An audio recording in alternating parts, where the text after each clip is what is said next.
Hello everyone, magandang araw and welcome sa panibagong yugto ng aming buhay for today's video. Sinimulan namin ang masiglang araw sa aming maagang pagising dahil ngayon po aalis si Big Boss at babalik na ng work. Kaya itong aming yayam napakalakas ng kanyang pakiramdam at maaga rin ngang gumising. Ang akala mo'y tutulong din sa pagpiprepare para sa pag-alis ng kanyang tatay. At ito nga guys, kung inyong mapapansin, nandito siya sa taas ng lamesa dahil nanggugulo kay nanay at ako nga ito tamang nakabantay sa kanya dahil nga po ang gusto kung saan si nanay doon din po siya napakadelikado po kung sa pagluluto nandun din kay nanay. Kaya kung inyo pong napapansin guys, itinayaan ko na nga lang siya na umakyat dito sa lamesa para hindi niya iniiyakan si nanay. At ayan nga po, ito pala yung kanyang lamig. Abay, ito na naman yung kanyang nakita. Talaga naman pagka ganitong bulinggit, ang dami-daming nakikitang pwedeng galawin. At ito nga po, kagigising lang ng kanyang tatay at banding-banding muna konti dahil paalis na rin po yan. Nagpiprepare na lang si nanay ng pagkain at ng mga dadalhin. At itong si Yayam guys, pag sabing kakain na, abay, nauna pa siya dito sa lamesa. O ayan nga po, panay akyat na naman. Ang akala ko kanina, nakalimutan niya na. At ito, sobrang kulit po talaga, kaya binaba ko na yan siya dyan sa lamesa dahil nga po kakain na kami. At ito nga guys, ref na naman yung nakita, binuksan na naman at pinaglalaruan yung kanyang mga pagkain dyan, mga merienda niya. Abay, talaga naman pagkakulit-kulit. Kaya ayan, pinabayaan ko na nga lang para iwas na rin ang ingay dito sa loob ng bahay. At ayan, pinaglalaruan na nga po yung kanyang mga pagkain dyan. Habang ang mga tao dito, ang kanyang tatay, busy rin po sa pagpiprepare ng kanyang mga dadalhing gamit. At yan po, sinamahan na rin ni nanay dito sa baba. Abay, nauna pa sa atin pagbaba. Tignan nyo nga po. Pag sabi kong aalis na ako at ako'y papasok na, siya nakaredy na rin dun sa baba. Talagang hindi mo siya may isahan. Ganyan po yung ginagawa niya every time na halimbawa papasok ako or parating ako galing ng opisina, talagang hindi po pwedeng hindi mo siya i-joyride bago ka mag-park. At ayan nga po, tingnan nyo guys, may nakita na naman siya. Hindi ko nga alam kung saan na naman ang punta niyan. At itong si nanay, buti na lang, full support kaya. Yung kailangan po talagang bantayan dahil sa pagkakulit-kulit nito, baka kung saan mapunta. Baka mamaya kakakit-akit dito sa mahulog. Buti na lang ito si nanay, sobrang haba ng pasensya at talagang mahilig siya sa bata. At sabi niya nga po, ilalabas niya dun sa labasan, sa labas ng gate namin para gumanda-ganda naman ng kanyang mood. At ayan guys, tingnan nyo nga po, panay ang ikot-ikot. Yung kinakatakot lang namin minsan, pagka sila lang dito ni nanay, kasi ito guys, yung motor na tong malaki, iniiwan po yan. At meron din po kasing isang service doon sa kanyang work, si Big Boss. At ayan nga po, tingnan nyo guys, nagsuot na ng helmet. At yun na nga po, kasi mas mabigat po ito yung motor na to, pagka na tumbahan, mas lalong nakakatakot. Alam na alam niya na talaga yung mga ginagawa namin sa araw-araw. Kita nyo nga po, alam niya kung saan, kung para saan ang helmet. At abay, talaga naman, gusto na rin talagang maglakwat yan itong little boy na mag-akas yan sa'yo. Yan. Halika na! Uy! Yan na, nagpapadali nanay. Oo. Ang galing umakyat. Alam mo naman uunahan. Way pa nga yan, oh? Ha? Way pa nga na-plasan dali yan, nag-akyat na. Kapit. Dalawang kamay. Baka mahulog layo ng biyahe. Alam niyo ba kung saan ang biyahe mo ba Papunta kang south. Bye-bye na. Sana helmet niyo nanay.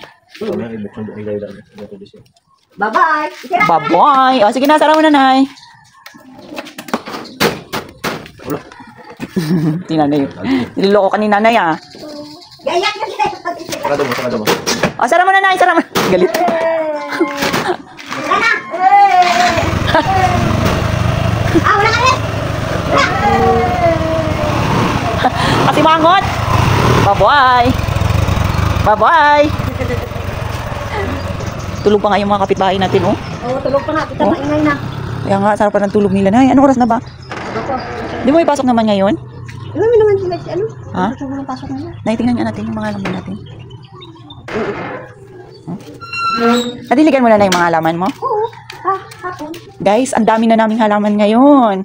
Pero dito, inadagdagan pa ang aming mga plants na galing doon. Sabi ko nga sa inyo, meron kaming mga bagong dating na halaman. Yun nga lang, ang papangit pa ng mga pasok natin dito, kailangan palitan natin yan.